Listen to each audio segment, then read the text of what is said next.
Uma jovem que trabalhava em uma imobiliária, ela precisa mostrar ali um imóvel para um novo cliente. Então ela vai até o local, mas o desfecho dessa história, acredito que vocês vão ficar bem chocados com o que aconteceu. Então fica comigo até o final desse vídeo para você ver que história macabra.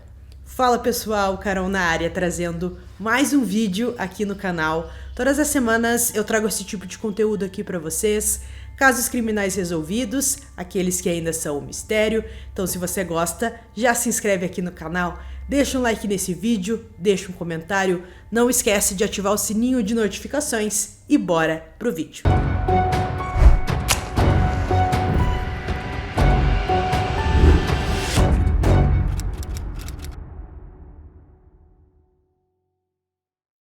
Stephanie Slater nasceu em 1966 e foi adotada por Warren e Beth Slater. O casal vivia em Birmingham, na Inglaterra. Em dezembro de 1991, ela estava com 25 anos e começou um novo emprego na corretora imobiliária na Shipways Estate Agents, a noroeste de Birmingham. A jovem estava se saindo muito bem em seu novo emprego. Ela chamou a atenção de seus colegas pela forma como trabalhava e seu gerente, Kevin Watts, só tinha elogios a dar a ela em tão pouco tempo. Na quarta-feira, 22 de janeiro de 1992, começou como um dia normal para Stephanie. Ela estava animada, pois iria mostrar um imóvel a um novo cliente. Ela se dirigiu então até a Thornbury Road e se aproximou do imóvel de 2 andares. Quando ela chegou, seu novo cliente já estava no local, um homem de meia idade. E os dois se cumprimentaram e entraram na casa. Era uma casa comum que estava no mercado há vários meses. Percebendo que o cliente não estava realmente interessado, ela o incentivou a visitar o último andar na tentativa de encerrar a visita o mais rapidamente. Naquele dia estava muito frio e ela só conseguia pensar em voltar ao seu escritório. Em algum momento o homem perguntou a ela o que é isso aqui. Então ela mudou o seu foco e prestou atenção no que ele estava falando e se virou. Mas não tinha nada ali. Então quando ela olhou para o cliente novamente, seu comportamento tinha mudado. Ele estava realmente assustador. Ele se lançou contra ela com uma faca. Tudo foi tão rápido que ela ficou sem reação. Ela queria se defender, mas percebeu que não havia nada ao seu redor que pudesse agarrar para usar, já que a casa estava completamente vazia. Seu rosto foi cortado superficialmente em vários lugares, e alguns dos cabelos que ficaram entre a faca e o seu rosto foram cortados. Ela conseguiu ver os cabelos caindo no chão. O homem conseguiu segurá-la e a arrastou até a escada. No primeiro andar da casa, ele vendou os olhos dela, colocou um óculos escuro sobre a venda e pressionou a faca na lateral de seu corpo. Para ela, é claro, não fugir. Ele também colocou uma mordaça para que ela não conseguisse pedir ajuda. Por fim, ele a forçou a entrar em seu carro e os dois partiram. Dentro do carro, ele tirou a mordaça dela e disse: "Não sei se você percebeu ou não, mas você foi sequestrada." Ela disse a ele que sua família não tinha dinheiro. Então, ele disse a ela que o dono da empresa imobiliária na qual ela trabalhava pagaria o seu resgate. Às 6 horas, o veículo em que Stephanie estava sendo transportada fez uma parada final. Ela foi retirada do carro e empurrada para uma oficina que estava muito suja. Dentro do local, o homem a sentou algemada em uma cadeira, prendendo seu torso em uma corda grossa. Seu sequestrador construiu uma caixa de madeira bizarra construída dentro de uma lata de lixo, que estava colocada no canto mais afastado da oficina. Ele a forçou a entrar nessa caixa improvisada, prendeu seus pulsos algemados a uma barra dentro da caixa e colocou pedras pesadas no lado de fora. O homem empurrou algo pontudo na perna de Stephanie, e ele explicou que eram eletrodos e que se ela se movesse, seria eletrocutada. Ele prendeu a tampa da lixeira com um cadeado. Stephanie disse que à medida que a noite avançava, ela não se importava mais se viveria ou se morreria. Ela não sentiu nada no tempo que ficou presa ali dentro. 2 horas depois que Stephanie foi sequestrada, os colegas dela ficaram preocupados por ela ainda não ter voltado para o escritório. Era uma visita rotineira à casa, que não deveria demorar mais do que 30 minutos. E ela já estava fora por muito mais tempo do que isso. Seus colegas Kevin e Jane passaram pela propriedade na Thornberry Road e viram que o carro da empresa ainda estava estacionado do lado de fora. Eles acreditaram que ela ainda estava na casa com um cliente e imaginaram que ela logo voltaria ao escritório. Ao 12h22, a recepcionista da imobiliária recebeu um telefonema chocante na linha do escritório, a linha principal. Um homem que alegava ter sequestrado a mais jovem funcionária da empresa exigia um resgate de 175 mil libras.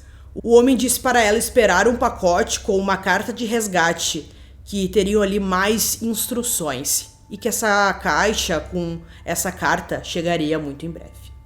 Kevin Watts, o gerente, contatou seu próprio chefe e os dois concordaram em entrar em contato com as autoridades. Ao conversarem com a polícia, eles deixaram claro que eles precisavam fazer um trabalho discreto. Eles não queriam que o sequestrador ficasse sabendo que eles chamaram a polícia, pois isso colocaria a vida da Stephanie em risco. Mas parece que os policiais não se importaram muito. 5 minutos após a denúncia, os policiais uniformizados chegaram à propriedade da Thornberry Road e também aos escritórios da imobiliária, totalmente visíveis ao público e a qualquer pessoa que pudesse estar assistindo. Eles não foram nada discretos e chamaram a atenção da população. A polícia examinou a cena do crime e encontrou evidências de luta no banheiro do andar de cima. Havia sangue na banheira e outras evidências forenses espalhadas pelo chão do último andar. A polícia então designou um oficial para ficar com a família de Stephanie. Nesse momento, sua família só conseguia pensar que tudo daria certo e que logo ela estaria com eles. Mas eles não podiam deixar de pensar que tudo poderia dar errado e eles nunca mais a veriam. Dispositivos de escuta foram instalados no telefone da casa da família Slater, caso o sequestrador entrasse em contato. Eles também colocaram dispositivos nas linhas telefônicas da imobiliária. A polícia tentou interceptar qualquer pacote destinado à imobiliária diretamente no centro de triagem postal. Eles trabalharam noite adentro e, finalmente, encontraram uma carta e uma fita do sequestrador de Stephanie. Ao reproduzirem a fita, ouviram a voz de uma mulher dizendo: "Esta é Stephanie Slater. A hora é 11h45. Posso garantir que estou bem e ilesa. Desde que essas instruções sejam cumpridas, serei libertada na sexta-feira, 31 de janeiro. A polícia então imaginou que, nesse momento, o suspeito tinha fugido da área e Stephanie agora poderia estar em qualquer lugar, provavelmente bem longe. A polícia então entrou em contato com a polícia de West Yorkshire para colaborar com o caso. A polícia de West Yorkshire havia lidado com um caso semelhante de sequestro, com um pedido de resgate também, há apenas 6 meses antes. Julie Dart, uma garota de programa de 18 anos, foi sequestrada em julho e a polícia recebeu um pedido de resgate. Seu corpo gravemente espancado foi encontrado mais tarde em decomposição em um campo. O resgate nunca foi pago. Na sexta-feira, 31 de janeiro, Kevin se preparava para entregar o resgate, conforme as instruções do sequestrador. O sequestrador disse a ele para ir a um local na estrada da estação ferroviária de Glossop, às 7 horas, e aguardar instruções. Ele recebeu horários específicos para estar em lugares específicos, e assim começou uma jornada complicada, sem dúvida planejada para confundir qualquer um que tentasse segui-lo. Ele estava com muito medo, é claro, mas precisava fazer tudo para resgatar Stephanie. Eram aproximadamente 9 horas da noite quando ele chegou ao que seria o seu destino final. Lá, ele encontrou instruções direcionando-o para uma rua estreita próxima. Ele encontrou uma placa escrita à mão, orientando sobre o caminho correto para virar. A placa o levou a uma outra rua estreita e bem isolada, onde ele passou o dinheiro do resgate para outra sacola e a colocou em uma bandeja de madeira na parede. Estava escuro e Kevin não percebeu que a parede fazia parte de uma ponte. Escondido embaixo da ponte, camuflado pela escuridão, o sequestrador de Stephanie esperava pelo dinheiro. Ele mal podia acreditar na sua sorte, ou que todas as suas instruções esquisitas do seu plano tinham até agora funcionado tão perfeitamente. Ele já havia prendido um arame na bandeja de madeira e a preparou para que, ao puxá-la, a bandeja lhe caísse aonde ele estava esperando. Ele agora tinha o dinheiro do resgate em sua posse Em seguida, ele voltou para o seu carro antes de fugir noite adentro. Eram 11 horas da noite quando o sequestrador de Stephanie voltou à oficina. Ele destrancou o cadeado e puxou-a para fora da caixa, libertando seus pulsos que estavam algemados. Nesse momento, Stephanie estava desesperada e chorava bastante.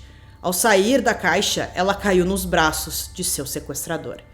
Ele disse a ela que iria levá-la para casa, mas ela não tinha motivos para acreditar que ele realmente faria isso com ela. Pouco depois da meia-noite, Stephanie foi largada em frente à sua casa. Ela mal podia acreditar que aquilo realmente estava acontecendo. Desesperada, ela bateu na porta da casa de sua família.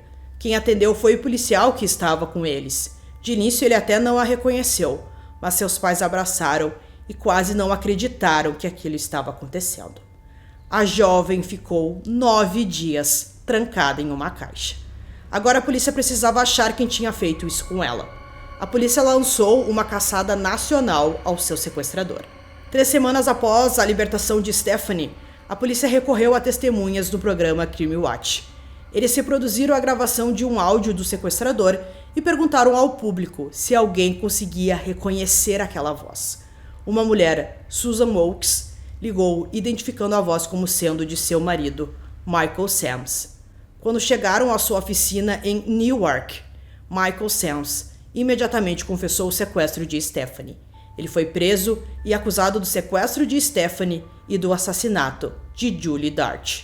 Michael Sams nasceu na Inglaterra em 1941. Ele ingressou na Marinha quando tinha 20 anos. Aos 23, ele trabalhou como engenheiro especialista em elevadores.